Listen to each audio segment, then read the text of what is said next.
നമുക്ക് രേവതിയുടെ സച്ചിയുടെ നാളത്തെ നല്ലൊരു കഥ കേട്ടാലോ? എല്ലാ ദിവസവും ഉച്ചയ്ക്ക് രേവതിയുടെ സച്ചിയുടെ പിറ്റേ ദിവസത്തെ വിശേഷങ്ങൾ ചാനലിനകത്ത് അപ്ലോഡ് ചെയ്യുന്നുണ്ട് കേട്ടോ. അതുകൂടാതെ ഇന്നലെ ഉച്ചയ്ക്ക് ഞാൻ നെക്സ്റ്റ് വീക്ക് പ്രൊമോ ചാനലിനകത്ത് അപ്ലോഡ് ചെയ്തായിരുന്നേ. അപ്പൊ കാണാൻ താല്പര്യമുള്ളവർ കയറി കാണുകയും വീഡിയോ ഇഷ്ടപ്പെടുവാണോ എന്ന് ലൈക്ക് ചെയ്യാനും മറക്കരുതേ. അങ്ങനെ നമ്മൾ കാണുന്ന ഒടുവില് മദ്യപിച്ച് വന്നതിന്റെ പേരില് രവീന്ദ്രനെ സച്ചിയെയും സുധിയെയും ശ്രീകാന്തിനെ എല്ലാരും പുറത്തിറക്കുന്നുണ്ട്. ഒന്നും രാത്രിയിൽ ഈ വീട്ടിലേക്ക് കയറിയേക്കരുത്, എല്ലാരും പുറത്ത് കിടന്ന് ഉറയിക്കോണമെന്ന് പറഞ്ഞു. സച്ചിക്ക് മാത്രം ഉറക്കം വരുന്നുണ്ടായിരുന്നില്ല. സച്ചി പുറത്ത് കുത്തിയിരിക്കുന്ന സമയത്ത് രേവതി അങ്ങോട്ട് വന്നേ.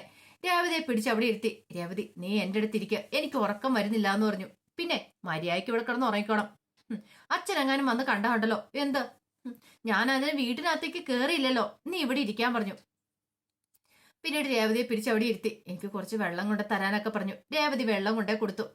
പിന്നീട് രേവതി അകത്തേക്ക് കയറി പോകാൻ തുടങ്ങിയപ്പോൾ കയ്യിലേക്ക് പിടിച്ചിട്ട് പറഞ്ഞു, രേവതി പ്ലീസ് രേവതി പോവരുത്, എനിക്ക് ഉറക്കം വരാത്തോണ്ടല്ലേ. ആന്താ ഉറക്കം വരാത്തെ?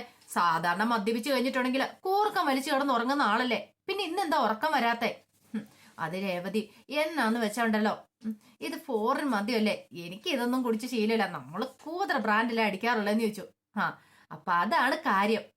അത് കേട്ടപ്പം സച്ചി പറഞ്ഞു, ഇവിടെ ഇരിക്കുന്നു പറഞ്ഞ് രേവതി അവിടെ പിടിച്ചിരുത്തി.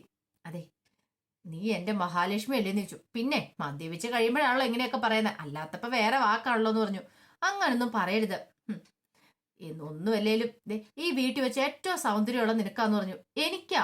അതേനെ, ഈ പറയുന്ന പൗഡേട്ടത്തേക്കും പിന്നെ ഉണ്ടല്ലോ നമ്മുടെ ശ്രീകാന്തിന്റെ ഭാര്യ വർഷ, അവൾക്ക് കുറെ പണം ഉണ്ടെന്ന് മാത്രമേ ഉള്ളൂ, പക്ഷെ സൗന്ദര്യവും ബാക്കി കഴിവും എല്ലാം ഒത്തിണങ്ങിയത് ആർക്കെന്നറിയോ? എന്റെ ഭാര്യയായി നിനക്കാന്ന് പറഞ്ഞു.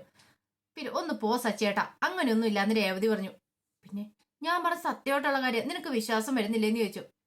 നിനക്ക് കണ്ണ് കിട്ടു കേട്ടോ, നീ അത്രയ്ക്ക് സുന്ദരിയാണ്, മിടിക്കുകയെന്ന് പറഞ്ഞു. നിനക്ക് ദൃഷ്ടി ഒഴിഞ്ഞിട്ടുണ്ടാന്ന് പറഞ്ഞുകൊണ്ട് സച്ചി ഇങ്ങനെ കാണിക്കുമ്പോഴത്തേനും രേവതി പറഞ്ഞു, അതെ തൽക്കാലത്തേക്ക് എനിക്ക് ദൃഷ്ടി ഒഴിഞ്ഞിട്ടുണ്ടാ, സച്ചേട്ടന് ഒഴിഞ്ഞിട്ടാ മതി. അതെന്താ?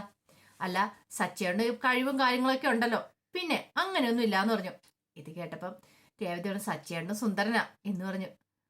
പൊടി, ഞാൻ അത്രയ്ക്ക് സുന്ദരനൊന്നും അല്ലാന്ന് പറഞ്ഞു. അല്ലാന്നേ, നേരെ ഞാൻ പറയുന്നാന്ന് പറഞ്ഞു. അങ്ങനെ രണ്ടുപേരും കൂടി ഇരുന്ന് സംസാരിക്കുക.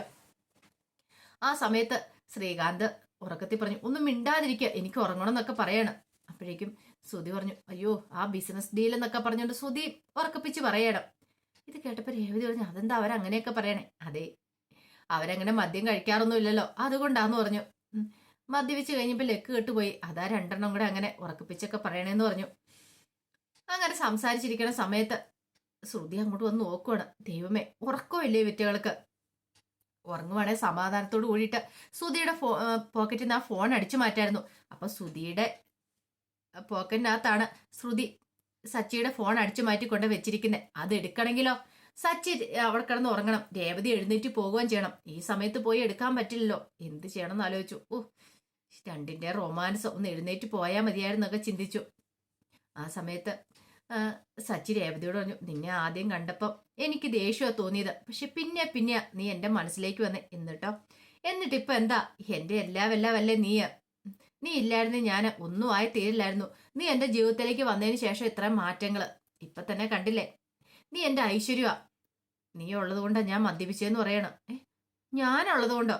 അല്ല, അത് പിന്നെ നല്ലൊരു കാര്യമല്ലേ നടന്നേ, നല്ലൊരു ഡീലർഷിപ്പ് അല്ലേ നടന്നത്. നീയും എന്റെ കൂടൊപ്പം നിന്നില്ലേ? ആ കിടക്കുന്നവനുണ്ടല്ലോ, പറഞ്ഞിട്ട് കാര്യമൊന്നുമില്ല, അവൻ എന്റെ ചേട്ടനായി പോയി. കാര്യം പറഞ്ഞ അച്ഛന്റെ കുറെ പണമൊക്കെ അടിച്ചു മാറ്റിക്കൊണ്ട് പോയതാ. എനിക്ക് വേണമെങ്കിൽ അവന് ഡീലർഷിപ്പ് കിട്ടാതിരിക്കാൻ വേണ്ടിയിട്ട് എന്തേലും ചെയ്യായിരുന്നു, പക്ഷെ ഞാനങ്ങനെ ചെയ്യില്ല. എന്റെ സ്ഥാനത്ത് അവനാണെങ്കിൽ അങ്ങനെയൊക്കെ ചെയ്തേനെ. അവൻ അച്ഛന്റെ പണവും അടിച്ചു മാറ്റിക്കൊണ്ട് പോയി, അത് ഇതിലായിട്ടും കൊടുത്തിട്ട് പോലും ഇല്ല. എന്നിട്ടോ അവനൊരു നേട്ടം ഉണ്ടാകാൻ വേണ്ടി നമ്മളെല്ലാരും കൊണ്ട് അഭിനയിപ്പിച്ചില്ലേ? അവസാനം അഭിലാഷ് സാറ് പറഞ്ഞ കേട്ടോ, എന്റെ സച്ചിയുടെ സത്യസന്ധതയ്ക്കാണ് ഈ ഡീലർഷിപ്പ് കൊടുക്കണേന്ന്. അത് കേട്ടിഞ്ഞപ്പോ എനിക്ക് എത്രമാത്രം സന്തോഷമാണെന്ന് അറിയാവോ? രേവതി പറഞ്ഞു, അതിലെനിക്ക് സന്തോഷമുണ്ട്. കാരണം നമ്മൾ കള്ളത്തരം കാണിച്ചിട്ടില്ലോ എന്നൊരു ചിന്ത, അല്ലായിരുന്നെങ്കിൽ മനസ്സിൽ ഭയങ്കര ബുദ്ധിമുട്ടായേനെന്ന് പറഞ്ഞു. സച്ചി പറഞ്ഞു, അതാ ഈ സച്ചിയുടെ ഗുണം. മദ്യപിച്ച് കഴിഞ്ഞിട്ടുണ്ടെങ്കിൽ സച്ചി മനസ്സിലുള്ള സത്യങ്ങളൊക്കെ അങ്ങോട്ട് പുറത്തു പറയും. മദ്യപിക്കണ്ടെന്ന് കരുതി ഞാൻ പലവട്ടം ഇരുന്ന, പക്ഷേ അതിന് കഴിഞ്ഞില്ല എന്ന് പറഞ്ഞു. രേവതി പറഞ്ഞു, സാരമില്ല പോട്ടെ, ഇനിയിപ്പൊ അതിനെക്കുറിച്ചൊന്നും ഓർത്ത് ടെൻഷൻ അടിക്കണമെന്ന് പറഞ്ഞു. ആ സമയത്ത് ശ്രുതി വീണ്ടും വന്നു നോക്കണം. എന്റെ ദൈവമേ, ഇവറ്റകളുടെ സംസാരം തീർന്നില്ലേ? അവരുടെ ഒടുക്കത്തി ഒരു റൊമാൻസ്. ഒന്ന് എഴുന്നേറ്റ് പോയാൽ മതി, രണ്ടെണ്ണം കൂടെ എഴുന്നേറ്റ് പോകുന്നുമില്ല. എന്താ ചെയ്യണമെന്ന് അറിയത്തില്ല. ഇങ്ങനെ പോയിട്ടുണ്ടെങ്കിൽ താൻ ഉറങ്ങിയാലും അവരുറങ്ങുമെന്ന് തോന്നില്ല. ശ്രുതി ഇങ്ങനെ ഉറങ്ങാതിരിക്കുകയാണ്. ഈ സമയം സച്ചിൻ രേവതി അവരുടെ സംസാരം നിർത്തുന്നുണ്ടായിരുന്നില്ല. ഇടയ്ക്ക് രേവതി ഉറക്കം വരുന്നുണ്ട്, എഴുന്നേറ്റ് പോകണമെന്നും പറഞ്ഞ് എഴുന്നേറ്റ് കഴിഞ്ഞപ്പോൾ സച്ചി വീണ്ടും പിടിച്ചിരുത്തുവാണ്. എന്നോട് വർത്താനം പറ രേവതി എന്നൊക്കെ പറഞ്ഞിട്ട്. ശ്രുതിക്ക് ഉറക്കം വരാതെ വന്നു കഴിഞ്ഞപ്പോൾ ശ്രുതി എന്ത് ചെയ്തു, മീരയെ വിളിക്കുവാണ്. മീരയെ വിളിച്ചിട്ട് മീരയോട് സംസാരിക്കുന്ന സമയത്ത് മീര ചോദിച്ചു, അല്ല നീ എന്താ ഉറങ്ങിയില്ലേന്ന് ചോദിച്ചു. ഉറങ്ങിയാ പിന്നെ നിന്നെ ഫോൺ വിളിക്കുമെന്ന് ചോദിച്ചു. അല്ല നീ എന്താ ഉറങ്ങാത്തെ? എങ്ങനെ ഉറങ്ങാനാന്ന് പറ. ആ ഫോൺ ഞാൻ അടിച്ചു മാറ്റിയില്ലേ, പക്ഷെ അത് കൈ കിട്ടിയില്ല എന്ന് പറഞ്ഞു. അത് സുധിയുടെ പോക്കറ്റിലുണ്ടെന്നല്ലേ നീ പറഞ്ഞേ? അപ്പൊ സുധി മുറിയിലില്ലേന്ന് ചോദിച്ചു. ഇല്ലാന്നേ. അതെന്താ? പിന്നീട് സുധി ഉള്ള സത്യാവസ്ഥകളൊക്കെ പറയാണ്. വീട്ടിലേക്ക് വന്നതും രവീന്ദ്രൻ എല്ലാത്തിനും അടിച്ചു വെളിയിൽ തള്ളിയതൊക്കെ എല്ലാരും പുറത്താ കിടക്കുന്നേ. അപ്പൊ കാര്യങ്ങളൊക്കെ എളുപ്പമല്ലേ, നീ പോയാ ഫോണും എടുത്താ പോരെ. എങ്ങനെ? സച്ചി ഉറങ്ങാതിരിക്കും അവിടെ, കൂടെ രേവതി ഉണ്ടെന്ന് പറഞ്ഞു. രേവതിയോ? അതേന്നേ, അവരവിടെ സംസാരിച്ചോണ്ടിരിക്കുവാന്ന് പറഞ്ഞു. ഭയങ്കര റൊമാൻസ്.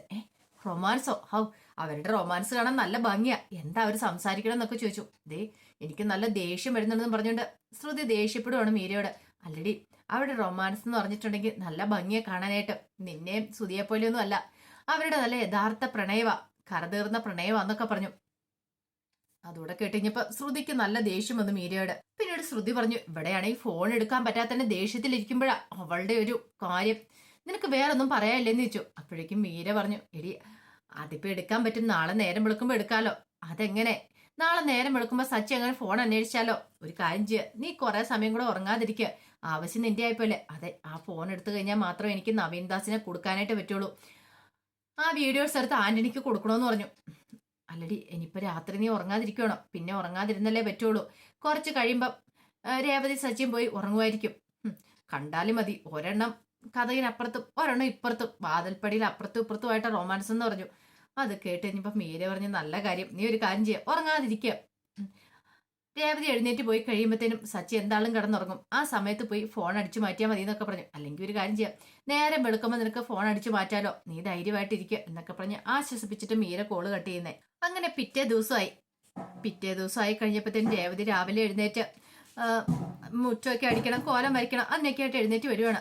അപ്പോഴേക്കും നബിന്ന് ചോദിച്ചു, എന്താ മോളെ നീ എന്താ ഇവിടെ വന്നിരിക്കുന്നത്? അല്ലച്ച, അത് പിന്നെ ഞാൻ കഥവ് പോയി തുറന്നോട്ടേന്ന് ചോദിച്ചു. അത് കേട്ട് കഴിഞ്ഞപ്പോ രവീന്ദ്രൻ, അതിനെന്താ, നീ സാധാരണ കഥവ് തുറന്ന് മുറ്റത്ത് കോലിടുന്ന അല്ലേന്ന് ചോദിച്ചു. അല്ല, അത് പിന്നെ അവരും പുറത്തുണ്ടല്ലോ എന്ന് പറഞ്ഞു. ഓ അങ്ങനെ ഒരു കാര്യം, അത് ഞാൻ മറന്നു പോയാലെന്ന് പറഞ്ഞു. അങ്ങനെ രവീന്ദ്രൻ കഥവ് തുറന്നു കഴിഞ്ഞപ്പോഴത്തേനും മത്തി അടുക്കിയേക്കുന്ന പോലെ കിടക്കുന്നുണ്ട് 3 കൂടെ. ആ കാഴ്ച കണ്ടു കഴിഞ്ഞപ്പോഴത്തേനും രവീന്ദ്രൻ സഹിച്ചില്ല. രവീന്ദ്രൻ പറഞ്ഞു, നോക്കുമോളെ കിടക്കുന്ന കിടപ്പുണ്ടോ എന്ന് പറഞ്ഞു. അപ്പോഴേക്ക് ശ്രുതിയും കൂടെ അങ്ങോട്ടേക്ക് എഴുന്നേറ്റ് വന്നു. ശ്രുതി നോക്കുന്നേ, ശ്രുതിയുടെ പോക്കറ്റിനകത്ത് ഫോൺ ഉണ്ടോന്നാ. സച്ചിയുടെ ഫോണേ. ദൈവമേ, അതുണ്ടായാൽ മതിയായിരുന്നു. എങ്ങാനും ഇനി സച്ചി രാത്രിയിൽ എടുത്തോ എന്നൊരു ടെൻഷനൊക്കെ ഉണ്ടായിരുന്നു മനസ്സിൽ. ആ സമയത്ത് വർഷയും കൂടെ അങ്ങോട്ട് വന്നു. അപ്പോഴേക്കും രവീന്ദ്രൻ വിളിച്ചു, എടാ എഴുന്നേക്കടാ എന്നൊക്കെ പറഞ്ഞ് വിളിക്കണം. ആ സമയം ശ്രീകാന്ത് ചാടി എഴുന്നേറ്റു. അച്ഛാന്നൊക്കെ പറഞ്ഞ് എഴുന്നേക്കുവാണ്. പിന്നീട് ശ്രീകാന്ത് സച്ചിയെ വിളിക്കണം. സച്ചേട്ടാ എഴുന്നേക്ക്, സച്ചേട്ടാ എന്നൊക്കെ പറഞ്ഞു. സച്ചി എഴുന്നേറ്റു. സുധി മാത്രം എഴുന്നേറ്റിട്ടുണ്ടായിരുന്നില്ല. അങ്ങനെ ഒടുവിൽ ശ്രീകാന്ത് പോയി സുധിയെ വിളിക്കണം. എടാ സുധിയെ എഴുന്നേക്കടാന്ന് പറഞ്ഞു. അതെ ശ്രുതി, ഞാൻ ഒരിത്തിരി സമയം കൂടെ ഉറങ്ങിക്കോട്ടെ, ഒരു 10 മിനിറ്റ്, എന്റെ ഉറക്കം തീർന്നില്ല എന്ന് പറഞ്ഞു. എഴുന്നേക്ക് സുധിയേട്ടാന്ന് പറഞ്ഞിട്ട് ശ്രീകാന്ത് പിന്നെയും വിളിക്കുകയാണ്. അപ്പോഴേക്കും സുധി എഴുന്നേറ്റു. നീ എങ്ങനെ എന്റെ മുറി വന്നു? നീ എന്തിനാ എന്നെ വിളിച്ചാന്നൊക്കെ ചോദിച്ചു. അയ്യോ, ഇത് മുറിയല്ല, ഇത് വീടിന് പുറത്താ കിടക്കണേന്ന് പറഞ്ഞു. പുറത്തോ? ഞാനെങ്ങനെ ഇവിടെ വന്നു? ഓ, ഇത്ര പെട്ടെന്ന് എല്ലാം മറന്നുപോയോ? രാത്രി കുടിച്ചിട്ട് വന്നു കഴിഞ്ഞപ്പോ അച്ഛൻ പുറത്താക്കിയത്. ഓ അങ്ങനെ. പെട്ടെന്ന് സുധി എഴുന്നേറ്റു. അങ്ങനെ 3 പേരും കൂടെ അവിടെ വന്ന് നിൽക്കുകയാണ്. ആ സമയത്ത് രവീന്ദ്രൻ എല്ലാരും നോക്കി. രവീന്ദ്രൻ പറഞ്ഞു, കൊള്ളാം, സൂപ്പർ ആയിട്ടുണ്ട്. നിന്നോടൊക്കെ ഇന്നലെ ഞാൻ എന്താണ് പറഞ്ഞതെന്ന് ചോദിച്ചു. അല്ല അച്ഛ, അത് പിന്നെ അതങ്ങനെയൊക്കെ സംഭവിച്ചു പോയി. എങ്ങനെ സംഭവിച്ചു പോയെന്ന്? മദ്യപിക്കണ്ടെന്ന് കരുതിയിരുന്ന, പക്ഷേ എങ്കില് അഭിലാഷ് സാറൊക്കെ നിർബന്ധിച്ചു കഴിഞ്ഞപ്പോ എന്ന് സുധി പറഞ്ഞു. എടാ, നീ ആയിരുന്നല്ലോ വലിയ ബിസിനസ്മാനാന്ന് പറഞ്ഞിരുന്നേ. ബിസിനസ്മാൻ എന്നിട്ട് കിടക്കുന്ന കിടപ്പ് കണ്ടില്ലേ? വീടിന് പുറത്ത് നാണം ഉണ്ടോടെ നിൽക്കുന്ന ചോദിച്ചു. അതച്ഛാ, അത് പിന്നെ ഇന്നലെ ഒരു അബദ്ധം പറ്റി പോയതാന്ന് പറഞ്ഞു. അപ്പോഴേക്കും വർഷയും ചന്ദ്രമതി അങ്ങോട്ട് വന്നു. ചന്ദ്രമതി വന്നിട്ട് സുധിയെ പോയി കെട്ടിപ്പിടിക്കണം. അയ്യോ എന്റെ മോന് ഇന്നലെ രാത്രി മൊത്തം പുറത്തു കിടന്നു. എടാ മോനെ, നിനക്ക് വല്ല പ്രശ്നമുണ്ടോ? കോൾഡ് എന്തെങ്കിലും പിടിച്ചിട്ടുണ്ടോ എന്നൊക്കെ ചോദിച്ചുകൊണ്ട് തൂക്കുന്നു, തുടയ്ക്കുന്നു. ഭയങ്കര പ്രകടനം. രവീന്ദ്ര കയ്യെ പിടിച്ചങ്ങോട്ട് മാറ്റി നിർത്തി. ചന്ദ്രയുടെ ഇങ്ങോട്ട് മാറി നിക്കടീന്ന് പറഞ്ഞു. അവളുടെ ഒരു സ്നേഹപ്രകടനം. നീ ഇങ്ങനെ സ്നേഹം കാണിച്ചാ ഇവനെ നീ വഷളാക്കി വെച്ചേ. ബാക്കി 2 പേരും അവിടെ നിൽക്കുന്നേ കണ്ടില്ലെന്ന് ചോദിച്ചു. ചന്ദ്രമതി ഒന്നും മിണ്ടിയില്ല. ആ സമയത്ത് സച്ചി പറഞ്ഞു, അച്ഛാ, അത് ഇന്നലെ കുറച്ച് മദ്യപിച്ചു പോയി. ഞാൻ മദ്യപിക്കേണ്ടെന്ന് കരുതി ഇരുന്ന, പക്ഷേ എങ്കിൽ അവസാനം വന്ന് കഴിഞ്ഞപ്പോൾ മദ്യപിച്ച് പോയെന്ന് പറഞ്ഞു. അത് കേട്ടപ്പോൾ ശ്രുതി പറഞ്ഞു, ഞങ്ങൾ എപ്പോഴും ഒന്നും മദ്യപിക്കാറില്ലല്ലോ ഇവനെ പോലെ, ഇന്നലെ അങ്ങനെയൊന്നും മദ്യപിച്ച് പോയെന്ന് പറഞ്ഞു. അത് കേട്ടപ്പോൾ ചന്ദ്രമതി പറഞ്ഞു, അത് ശരിയാ, ഇവനോ ഒരു മദ്യപാനിയാണ്. മദ്യപിച്ച് ഇവന്റെ കരളും കാര്യങ്ങളൊക്കെ തീരാറായി. നീയൊക്കെ ആ രീതി പോവാണെന്നൊക്കെ ചോദിച്ചിട്ട് ചന്ദ്രമതിയും ചീത്ത പറയുന്നുണ്ട്. അപ്പോഴേക്കും രവീന്ദ്രൻ പറഞ്ഞു, ഇനിയും നീയൊന്നും കൂടുതൽ പറയണ്ട, എനിക്കെല്ലാം മനസ്സിലായടാ. അവൻ ഞാൻ പറഞ്ഞിട്ടുണ്ടെ കേൾക്കില്ല സച്ചി. മദ്യപാനം നിർത്താൻ പറഞ്ഞ നിർത്തില്ല. നിങ്ങളെങ്കിലും ആ വഴിക്ക് പോകലെന്ന് കരുതി. എടാ, ഒരു ദിവസം എങ്ങനെ കുടിക്കും, പിറ്റേ ദിവസം വീണ്ടും തോന്നും. അങ്ങനെ വലിയ കുടിയന്മാരായിട്ട് തീർന്നെ, അതൊക്കെ നിനക്ക് അറിയാവോന്നൊക്കെ ചോദിച്ചോണ്ട് ഉപദേശിക്കണം. അപ്പോഴേക്കും ശ്രീകാന്ത് പറഞ്ഞു, ഞങ്ങൾ അങ്ങനെ കുടിയനൊന്നും അല്ലാന്ന് പറഞ്ഞു. ശ്രുതി പറഞ്ഞു, അതെ, ഞങ്ങൾ കുടിയനൊന്നും അല്ല, സച്ചിനെ പോലെ കുടിയനൊന്നും അല്ലാന്ന് പറഞ്ഞു. അപ്പോഴേക്കും വർഷ പറഞ്ഞു, അതെ, മറ്റുള്ളവരെ കുറ്റപ്പെടുത്തേണ്ട കാര്യമില്ല. നിങ്ങൾക്ക് കുടിക്കണ്ടെന്ന് തോന്നി നിങ്ങൾ കുടിക്കാതെ നിങ്ങൾ വന്നാൽ പോരായിരുന്നോ? അതിന് സച്ചേട്ടൻ കുടിച്ചെന്ന് പറഞ്ഞ് നിങ്ങൾക്ക് കുടിക്കേണ്ട കാര്യം ഉണ്ടായിരുന്നു എന്നൊക്കെ ചോദിച്ചു. ശ്രീകാന്ത് പറഞ്ഞു, പക്ഷെ ഞാൻ മിണ്ടിപ്പോയേക്കരുതെന്ന് പറഞ്ഞു. ഒടുവില് രവീന്ദ്രൻ പറഞ്ഞു, ഒരു തവണത്തേക്കേ ക്ഷമിച്ചു വന്നിരിക്കുന്നു, ഇനി ഇങ്ങനെയൊന്നും ഉണ്ടാവരുതെന്ന് പറഞ്ഞു. ശരിയച്ച എന്നൊക്കെ പറഞ്ഞുകൊണ്ട് അകത്തേക്ക് കയറി പോകാൻ തുടങ്ങുന്ന സമയത്ത് വർഷ ശ്രീകാന്തിന്റെ കയ്യെ പിടിച്ചിട്ട് പറഞ്ഞു, ഇങ്ങോട്ടേക്ക് വരാൻ പറഞ്ഞു, ദേഷ്യത്തോടെ കൂട്ടിക്കൊണ്ട് പോകണം, കാണിച്ചു തരാമെന്ന് പറഞ്ഞുകൊണ്ട്. അതുപോലെ തന്നെ ശ്രുതിയെയും കൂട്ടിക്കൊണ്ട് പോയി. സച്ചിക്കാണ് എന്ത് ചെയ്യണമെന്ന് അറിയില്ല. സച്ചി ഇങ്ങനെ നിൽക്കുന്ന സമയത്ത് രേവതി എന്നിട്ട് സച്ചിയോട് പറഞ്ഞു, ഇപ്പൊ സമാധാനമായല്ലോ, കിട്ടിയില്ല വയറ് നിറച്ചെന്ന് പറഞ്ഞു. ഞാൻ അപ്പോഴേ ഓരോ കാര്യങ്ങൾ പറഞ്ഞാ തലയിലേക്ക് കയറുമോ? അത് പിന്നെ രേവതി അവൻ ആ ഓർഡർ കിട്ടാൻ വേണ്ടി, ഡീലർഷിപ്പ് കിട്ടാൻ വേണ്ടി കിട്ടി കിട്ടണ്ടോറൊക്കെ കിട്ടി. എന്നിട്ടോ സച്ചിയാണ് വഴക്കം കിട്ടി, അത് പോരേന്ന് ചോദിച്ചു. ഇനി ഇങ്ങനെ എന്തെങ്കിലും ചെയ്തിട്ടുണ്ടെങ്കിലെന്ന് പറഞ്ഞുകൊണ്ട് രേവതി സച്ചിയും കൂട്ടിക്കൊണ്ട് പോവാണ്. അപ്പൊ അതിന്റെ വിശേഷങ്ങളൊക്കെ നമ്മൾ കാണുന്നത്. ആ വിശേഷങ്ങളൊക്കെ നമുക്ക് എല്ലാവർക്കും കാത്തിരിക്കാട്ടോ. ഒരിക്കൽ കൂടി എല്ലാവർക്കും ശുഭദിനം നേർന്നുകൊണ്ട് നിർത്തുന്നു.